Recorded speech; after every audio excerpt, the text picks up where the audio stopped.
Assalamualaikum warahmatullahi wabarakatuh. Selamat siang anak-anakku sekalian. Yuk kita awali segala aktivitas kita dengan basmalah supaya Allah mudahkan dan kita selalu ada dalam lindungannya. Apa kabar kalian hari ini? Semoga tetap sehat dan terus jaga kesehatan supaya kita selalu bisa lakukan aktivitas seperti biasanya. Wah, tak terasa ya, kalian sudah menjadi kelas paling senior sekarang, sudah menjadi kelas 12. Untuk kalian semua, semangat terus ya belajarnya karena ilmu yang kalian pelajari hari ini adalah bekal untuk masa depan kalian kelak. Nah, selain itu juga kalian adalah panutan bagi adik-adik kalian. Nah, baiklah. Anak-anak, Ibu akan mulai membahas sekarang bab awal pembelajaran seni budaya di kelas 12 ini. Yang mana di bab awal ini yaitu tentang apresiasi seni rupa. Dan kita di sini akan mengawali pembahasan yaitu di ragam jenis karya seni rupa 2 dimensi.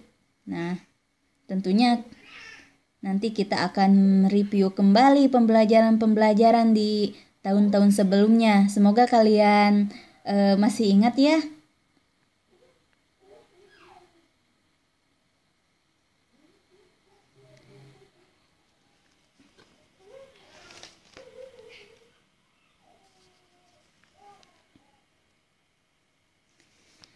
Nah, di sini yang pertama kita akan review kembali, mengingat kembali yang sudah kita pelajari di tahun-tahun sebelumnya.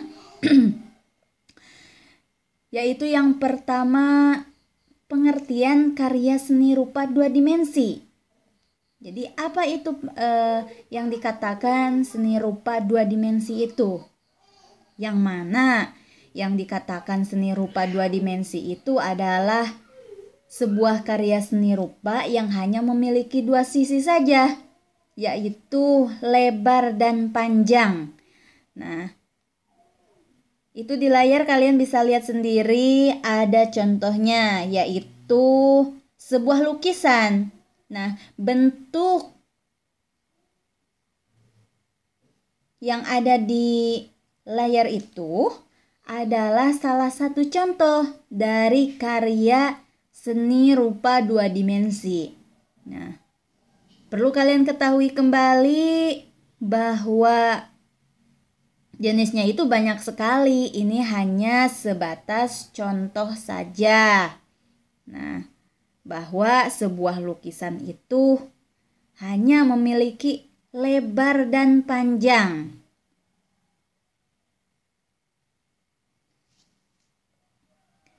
Dan di pembelajaran sebelumnya kalian juga sudah bisa membuat ataupun berkarya mengenai seni rupa 2 dimensi itu. Nah, semoga kalian masih ingat ya pembelajarannya.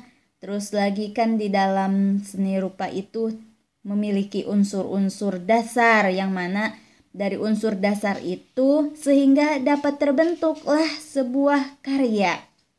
Baik, kita akan lanjutkan. Yang kedua, kita pahami dulu apa itu apresiasi. Apresiasi karya seni rupa 2 dimensi.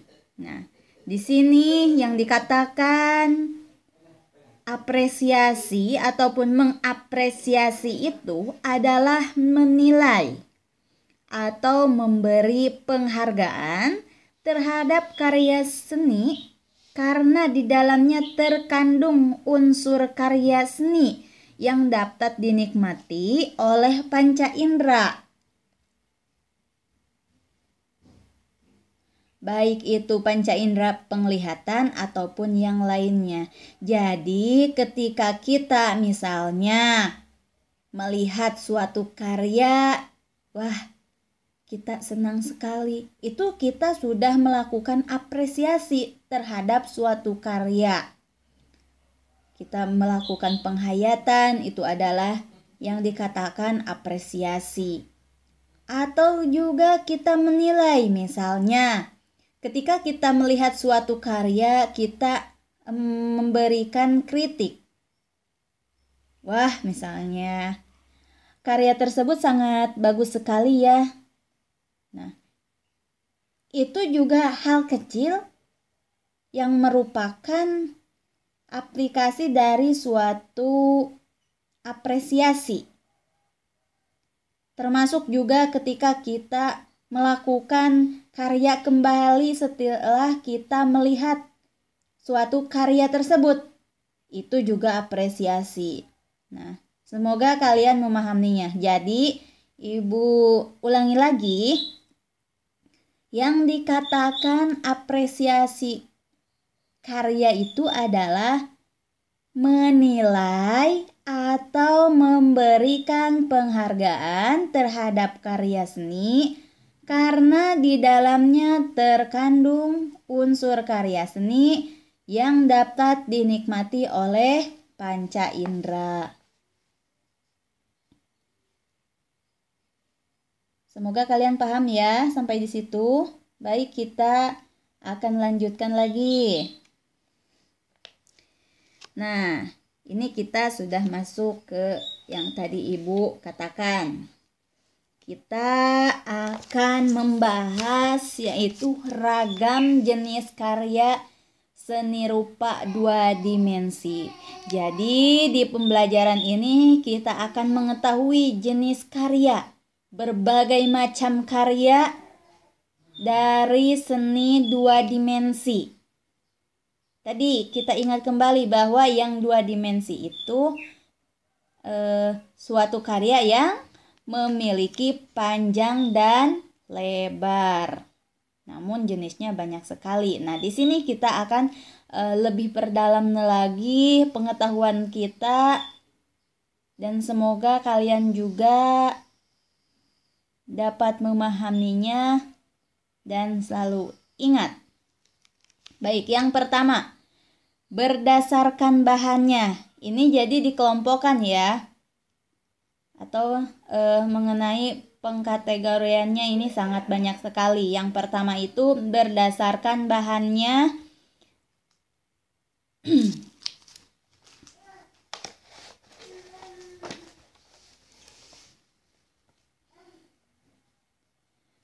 Nah, berdasarkan bahannya ini kita mengenal karya seni seperti karya seni kriya kulit. Jadi suatu karya seni yang bahannya itu, pembuatannya itu ataupun material yang digunakannya itu berbahan kulit. Terus lagi kriya logam. Jadi karya yang dihasilkan itu bahannya dari logam. Ada juga yang dari kayu. Itu karya seni kriya kayu. Dan selain yang barusan masih banyak lagi. Nah, itu hanya sebatas contoh saja. Nah, di layar juga kalian bisa lihat itu ada gambar contoh-contoh dari yang Ibu katakan barusan. Jadi itu bisa kita temukan di kehidupan kita sehari-hari. Sejatinya, kalaulah kehidupan ini tanpa seni, mungkin saja kita bosan ya. Kalian setiap hari dalam kehidupan kita selalu ataupun juga menggunakan bahkan mencintai yang namanya karya seni. Seperti halnya kita dandan, yang laki-laki misalnya bikin pola rambut ataupun model rambut, itu kan seni. Nah, jadi dalam kehidupan itu banyak sekali barang-barang yang kita gunakan itu hasil dari sebuah karya seni. Nah, silakan kalian ingat dan kalian lihat yang ada di sekeliling kita. Itu termasuk kategori yang mana ataupun material yang mana? Apakah ada yang berbahan logam? Apakah ada yang berbahan kayu? Apakah ada yang berbahan kulit? Ada? Ada ya. Tempat duduk, bingkai foto, bisa saja semacam itu.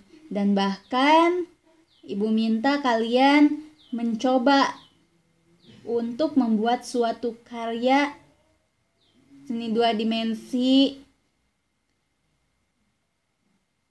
dari bahan yang ada di sekeliling kita.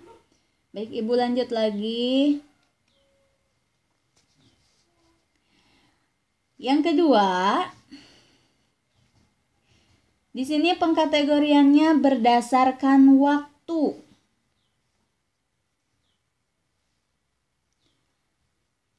Mungkin kalian bertanya, ini berdasarkan waktu apa? Yaitu seni berdasarkan waktu perkembangannya. Bagaimana suatu seni itu berkembang dari sejak kapan? Seperti itu maksudnya. Nah, di sini dapat dikelompokkan, yaitu ke dalam karya seni rupa prasejarah. Pertama itu, contohnya ada, silakan kalian lihat dan perhatikan. Dan mungkin kalian bisa pelajari lebih lanjut lagi. Lihat-lihat di internet. Gambar apa itu? Seperti apa sejarahnya ataupun gambar apa penjelasannya? Kalau tidak seperti itu, kalian akan temukan di pembelajaran selanjutnya. Yang kedua, berkembang lagi ke era tradisional.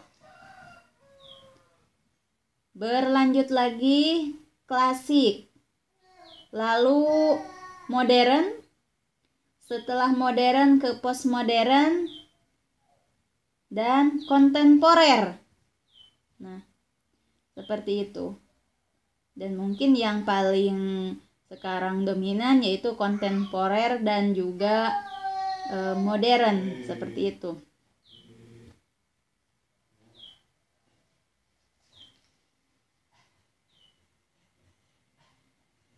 Itu yang digambar adalah contohnya, contoh hasil karya seni rupa 2 dimensi, hasil dari para pecinta seni mewujudkan kecintaannya sehingga menjadi sebuah karya yang sangat bagus, menarik, cantik dan diminati. Bahkan lukisan juga mahal sekali ya harganya. Baik anak-anak, sekarang kita akan lanjutkan ke pembahasan yang ketiga. Pengkategoriannya itu yang ketiga berdasarkan fungsinya. Jadi suatu karya seni itu dilihat dari fungsinya. Jadi karya seni itu dibuat untuk apa sih? Seperti itu. Nah, di sini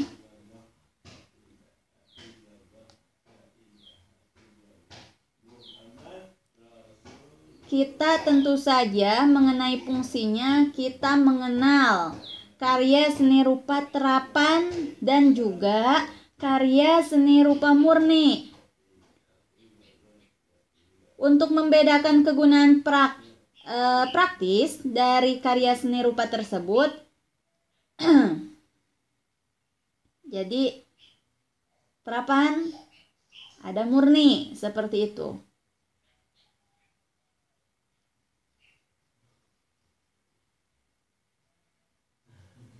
Nah, sini untuk memenuhi kebutuhan fungsi khusus, kita dapat mengkategorikan karya seni rupa yang memiliki fungsi, ada fungsi sosial, ada fungsi ekspresi, ada juga fungsi pendidikan, ada juga fungsi keagamaan. Nah, jadi itu mengenai fungsinya. Jadi macam-macam. Makanya kita misalnya menemukan salah satu contoh suatu karya seni rupa 2 dimensi yang berupa kita kenal kaligrafi. Nah, kaligrafi tersebut adalah termasuk fungsinya itu fungsi keagamaan. Jadi dari suatu karya seni itu di situ ada terkandung tujuan bagaimana orang berdakwah untuk menyebarkan pendidikan agama.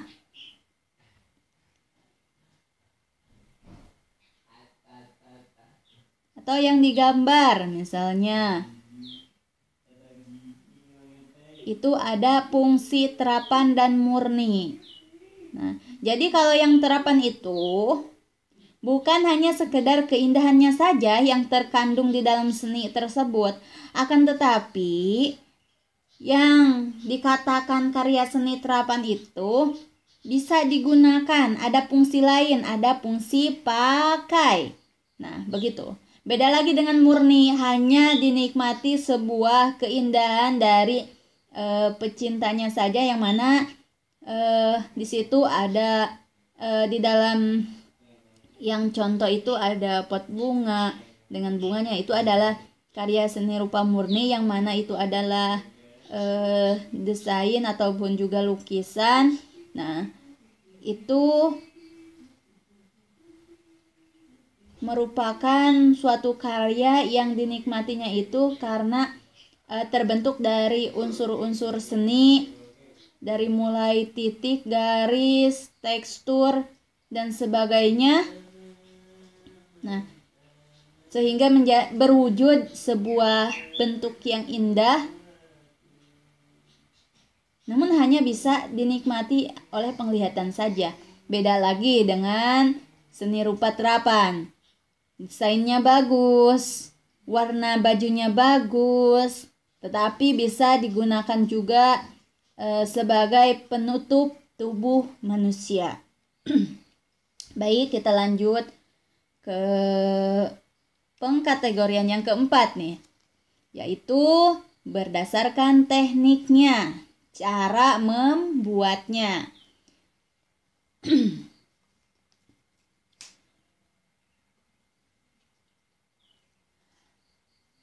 Berdasarkan tekniknya, nah di sini kita mengenal yaitu karya seni batik. Yang mana karya seni batik adalah sebuah karya yang dicintai oleh kita karena itu adalah khas dari negara Indonesia, yang mana sudah terkenal sampai ke mancanegara. Harganya bervariasi, dari berbagai daerah juga bervariasi, memiliki corak-corak khusus atau ciri khas semacam itu. Terus lagi seni ukir, seni pahat yang menggunakan media kayu, ada juga batu dan sebagainya. Ada juga seni kriya anyam. Dari kriya anyam bisa menghasilkan barang-barang ataupun benda-benda yang dapat digunakan dalam kehidupan kita sehari-hari. itu berdasarkan tekniknya ataupun cara membuatnya. Seperti itu. Kalau batik, ada yang batik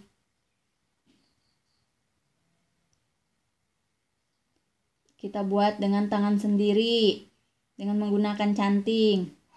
Ada juga yang modern, anyam, kita dengan menggunakan teknik anyam dan sebagainya. Lanjut lagi. Nah, sekarang yang akan kita bahas yaitu nilai estetis karya seni rupa 2 dimensi. Estetis atau estetika. Sudah tidak asing lagi ya di pendengaran kita. Apa itu estetika? Yaitu berkaitan dengan keindahan. Jadi, suatu karya seni itu tidak terlepas dari nilai estetika ataupun nilai keindahan. Orang membuat karya itu supaya menghasilkan keindahan, begitu. Nah, nilai estetika karya seni rupa ini dipengaruhi oleh